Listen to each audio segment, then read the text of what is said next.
નમસ્કાર મિત્રો, કેમ છો? આશા રાખું છું કે તમે બધા સહકુશળ હશો. હું પણ સહકુશળ છું. શું તમને લાગે છે કે ભક્તિ, આરાધના, વિશ્વાસ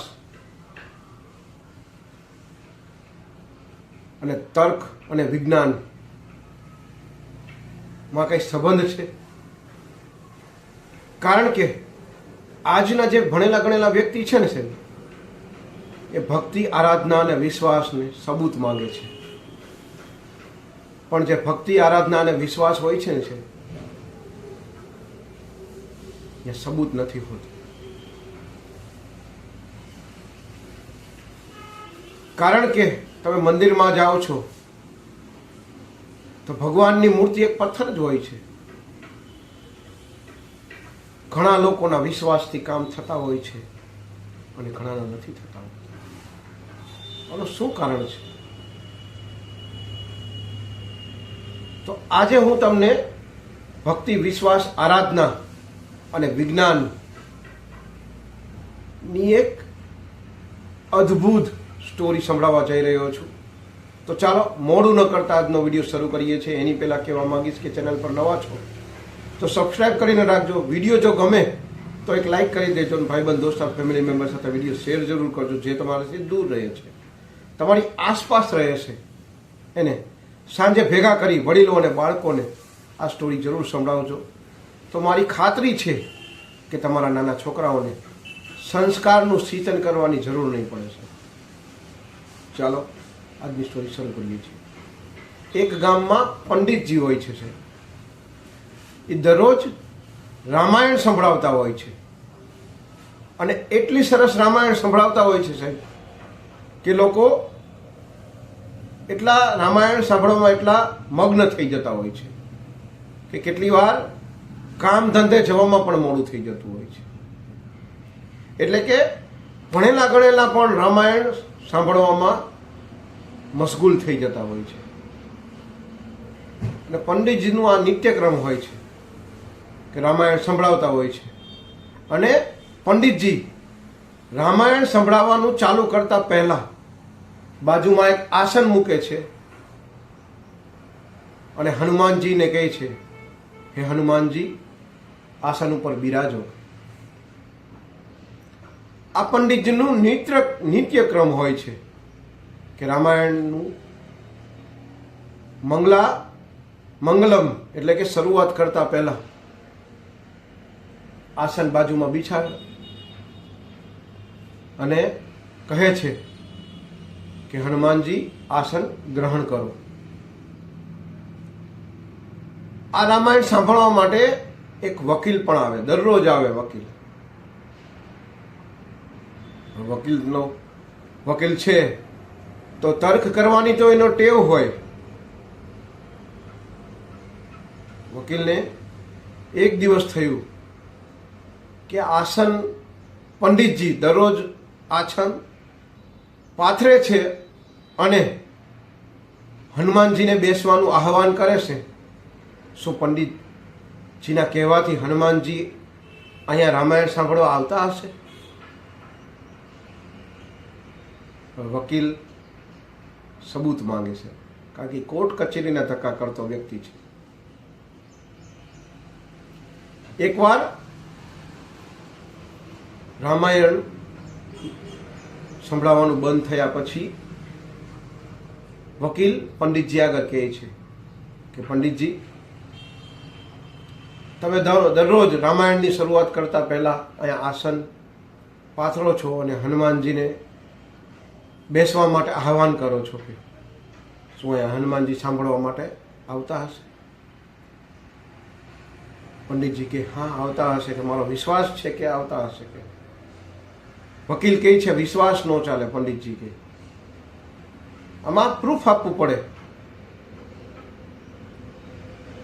પંડિતજી સમજાવે છે વકીલને કે વકીલજી કે જ્યાં ભક્તિ, આરાધના હોય ને અને વિશ્વાસ હોય ને સાહેબ, ત્યાં તર્ક અને વિજ્ઞાન કામ નથી લાગતું સાહેબ. ત્યાં સબૂતની જરૂર નથી પડતી. રિયા વકીલ કે ના ભગવાન, કે ના પંડિતજી, કે સબૂત તો જોઈએ ને. પંડિતજી કે હવે કેવી રીતના તમને સબૂત? પંડિતજી કે એક કામ કરો વકીલ સાહેબ કે કામ કરો. તો કે શું? આ આસન આજે તમારા ઘરે લઈ જાઓ અને કાલે સવારે વહેલા આવજો કે હું રામાયણ સંભળાવવાનું ચાલુ કરું એ પહેલાં મને આપજો, અને હું અહીંયા પાથરી અને હનુમાનજીનું આહવાન કરીશ બેસવા માટે. પછી જો તમે એ આસન ઉઠાવી શકો તો માનજો કે હનુમાનજી અહીંયા નથી બેઠા, અને જો તમે ઉઠાવી ના શકો તો માનજો કે હનુમાનજી અહીંયા બેઠા છે.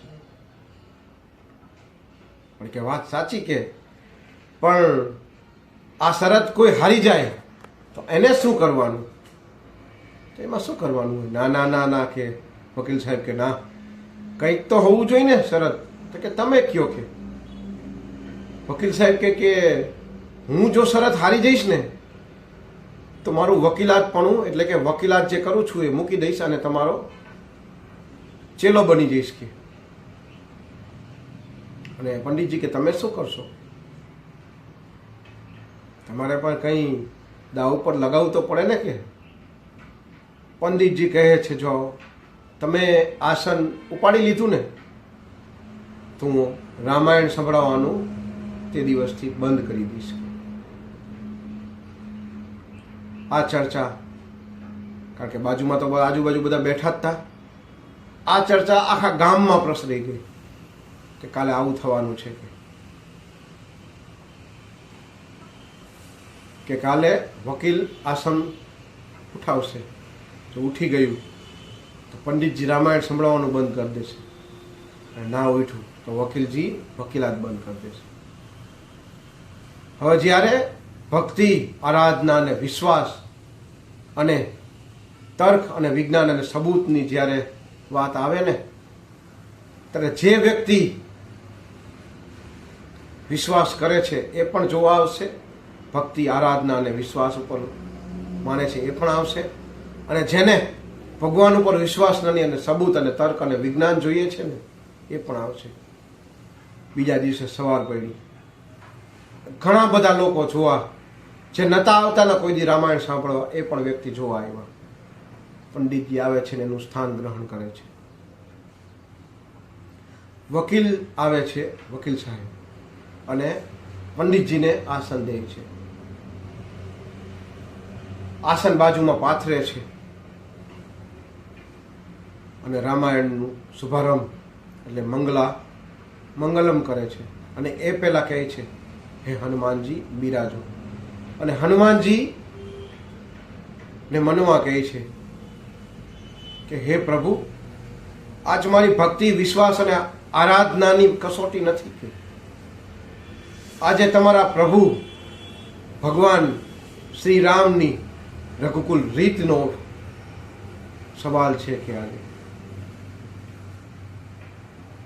મારી ભક્તિ, વિશ્વાસ અને આરાધનાની લાજ રાખજો. મનમાં હનુમાનજીને કહે છે કે પ્રભુ આજે મારી રાજ રાખજો, મારી ભક્તિ, આરાધના અને વિશ્વાસનો સાહેબ લાજ રાખજો. હું તો એક તુચ્છ વ્યક્તિ છું કે જે દરરોજ ભક્તિભાવ અને આરાધના કરું છું, પણ આજે તમારા પ્રભુ શ્રી રામ રઘુવંશી ની આબરૂનો સવાલ છે સાહેબ. કદાચ મારી આબરૂ તો કોઈ માયને નથી રાખતી સાહેબ.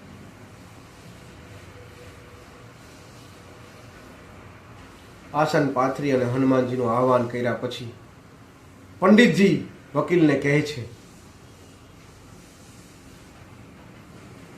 કે વકીલ સાહેબ, હવે તમે આસન ઉઠાવી શકો છો. આખું ગામ જોવા નજરે ચડ્યું હતું સાહેબ. વકીલજી એટલે કે વકીલ સાહેબ આસન ની બાજુમાં ઉઠાવા જાય છે. ખબર નહીં કઈ શક્તિ, પણ વકીલ સાહેબ આસનને ટચ પણ કરી નથી શકતા.